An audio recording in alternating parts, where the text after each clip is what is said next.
We'll do so with an abundance of financial resources. So since the church's tragic fire on Monday, fundraising efforts for the church's restoration have topped $1.1 billion. Also experience a bit of a financial windfall.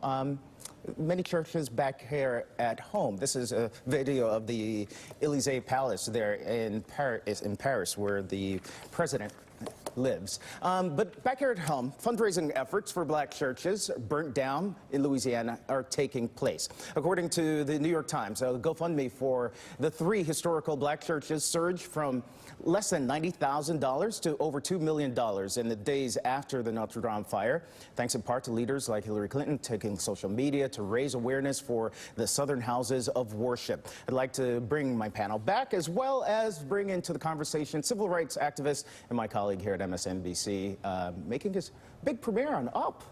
Wow, is it something that I did? Is it because I'm here? It's Easter. Oh, that's why. All right. We have risen. We have risen indeed. Politics Nation host Reverend Al Sharpton, thank you so much for being here. Appreciate you being here. What do you make of this, the contrast with once Notre Dame started burning, already people were donating money. In the meantime, you had so many churches that got very little attention back here in the U.S. and very little money sent to it by that point. Well, I first of all don't begrudge the outpouring of charity and concern for Notre Dame. I've been to Paris, been to Notre Dame. What I do wonder is where was the American spirit and media in terms of the outrage with the 3 historic black churches in Louisiana who were intentionally burned.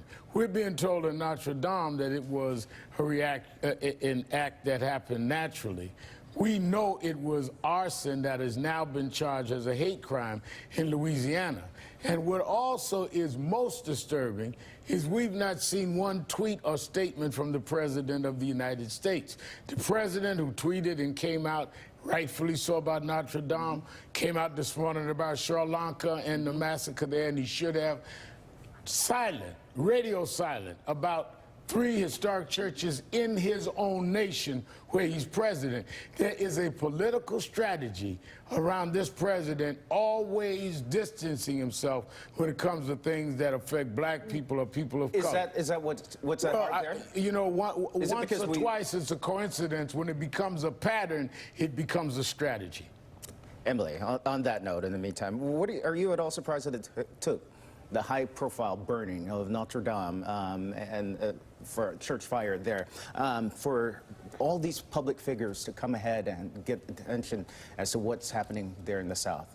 I think it's very heartening that public figures are using this moment to say, yes, again, like you noted, it is great that people are coming to support Notre Dame, as they should, but let's also look inward, and let's also make sure that we're supporting not just, again, this was actually a hate crime, like an act of violence against something that is happening here at home, and so the fact that it's actually becoming almost like not a cultural expectation, but it is really. I think the culture is moving, that it is on elected officials, in public figures, even if they're not currently elected, to use their platform for social good, and we are seeing more and more of that. And that piece I do find heartening. Whether it's in sharp contrast purposely to the president, which is, it's just so incredibly striking that, you know, if he's going to run on, you know, America first and then doesn't even actually talk about things that don't have to be political, right? It's only political because he doesn't talk about it. And all of that said, Rev, these churches haven't received a single promise of federal money to help them out. Not one dime. Not a dime. And we're saying we're going to help in other nations, but we're not going to do so in Louisiana. And these are 3 historic churches. These churches are over a century years old. They were founded right after slavery. During Reconstruction, it was not only the faith, but it was also the business and educational and political place for freed slaves. So it's a real history of this country. To ignore that, but you react to everything else. He reacts to a television show.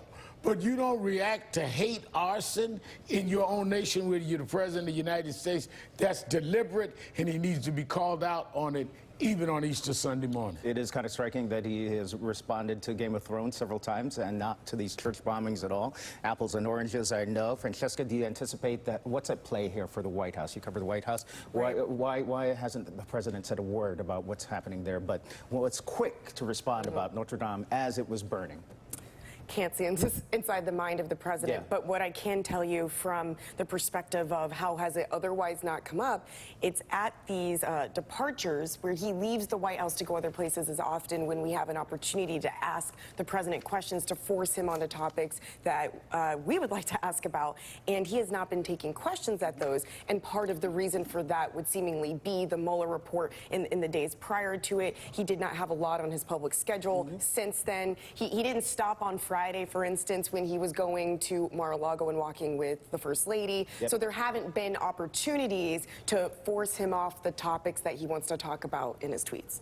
Rev, it is Easter Sunday. We spent Black History Month meeting quite a bit. You mentioned that that was the worst Black History Month that you've experienced. We've had Notre Dame burned this week. You had Al-Aqsa Mosque, which is different, burned this week. Sri Lanka this morning. Sri Lanka this morning. These black churches within the last week.